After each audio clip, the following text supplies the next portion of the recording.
Hello YouTube! I waited so long for this. I finally got enough teams to the point where it makes sense to rank them based on performance in Tower of Adversity and Whimpering Wastes. I'm gonna start with the current Whimpering Wastes cycle and gonna continue with Tower of Adversity. This is gonna be a new series on this channel. If you're as excited about it as I am and you want to see which teams perform the best and which are sinking, then make sure to press that like and subscribe button. Before going to the actual ranking, let's start with some dishonorable mentions. Here are all the teams that failed to get over 2000 points, which to me means you're gonna need a better team on the other side to make up for it. That is if you want all the rewards, which makes them pretty bad to say the least for the current cycle. Starting the Shame Awards with a double whammy, 𝗖cie𝗽𝗆𝗵𝗵 and 𝗖cie𝗽𝗆𝗆𝗵𝗁. Both of those only managed to get around 1300 points, which is insanely low, especially considering the investment, but at the same time not surprising. The best token they can use is Hymn of the End, aka Augusta is gonna scale with heavy attack, and they only received a 50% heavy damage increase from it, losing on the other half. No Electro in their kits, no Electro on their teams, sad. And more importantly, Spectro Resistance. Spectro Resistance everywhere, on every damn side. What can you expect when 2/3 of the mobs take just 60% of your damage? And this already spoiled the next team. Heaven ordained. Banish all vice. 𝗖cie𝗽𝗆𝗆𝗵𝗁, cantarella, same story, different versions, and all are true. This is simply not Spectro's cycle. This team performed better, averaging 1500 points, but this was due to Cantarella and the Plunderer token, which this team can abuse for that sweet Electro AoE. And lastly, and this personally pains me, Glory demands more. she's so hot in her swimsuit, yeah damn. But I need to be clear-headed. She cannot use any of the golden tokens in any capacity, making her be stuck with the General Reveler seal. I was able to get to an average of 1700 points with her, but I would always run out of time right before the last big hit from her liberation, which would take out the last 3 chops.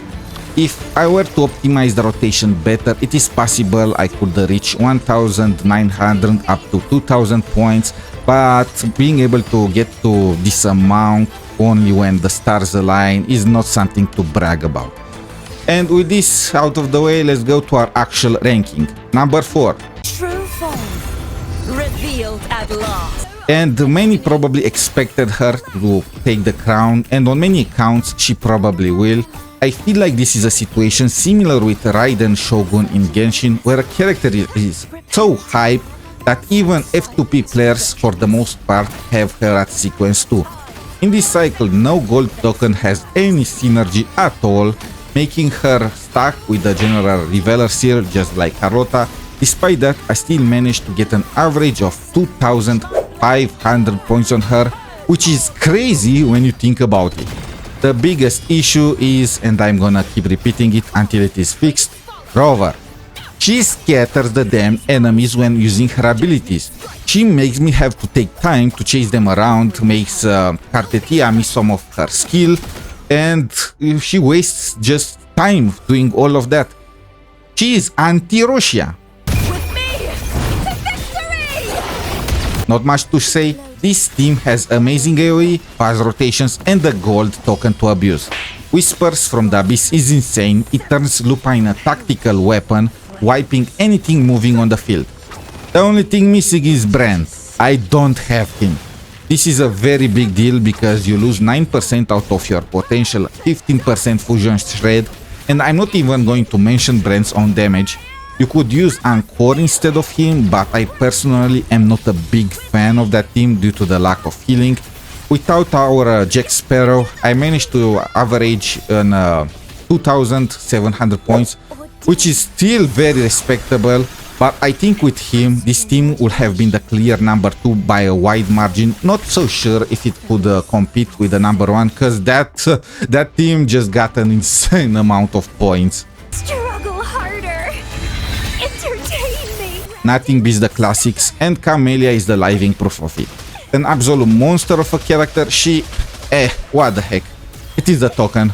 Camellya is for sure an insane character for Whimpering Wastes, but Sail Against the Storm is completely bonkers. While Camellya's team is not able to abuse it as well as the number 1 team, she still gets mad benefits out of it, which made me get upwards of 2,800 points on every run. And finally at number 1, and I'm sure you all guessed it, Chant songs of old. Avo absolutely crushed it this cycle. Leaving aside the broken token, this team has everything you could ever ask for a Whiwa team. Phrolova has Gathering, Roccia has Gathering, Cantarella obtains Gathering from Roccia's box, all while having her own stagnation field. Their AoEs are so big that are practically unmissable. I've never had so much fun in this game mode for a while. Now I'm gonna leave you to savor the winning run. For some cloud wave. Take a breath and in. Engulfed by seas and them. Reptiles playing Earth's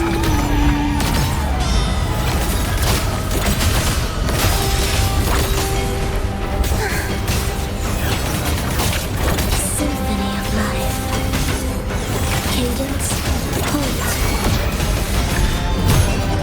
Chant songs of old. Elephant. Mamma mia, avanti. Figurati. Performance. I'll go.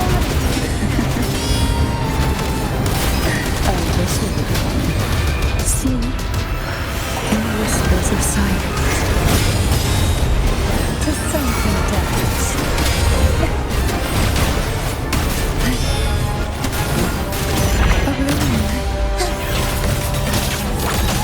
It is ready. Prepare tribute. Begin symphony of life. Heed the echoes. Witness blossoms in wind. Elephant. Tornado Lupa. Mamma mia. Avanti. Figure out. The world is our stage. I'll go up. I'll keep you company. Engulfed by seas and them.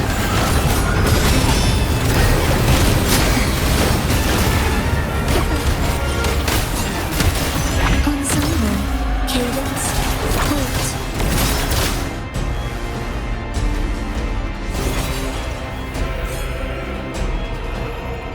There you have it. What do you guys think? Was it similar to your expectations? Hope you enjoyed the show, and if you did, smash that like button. Until next time, have a wonderful day and bye.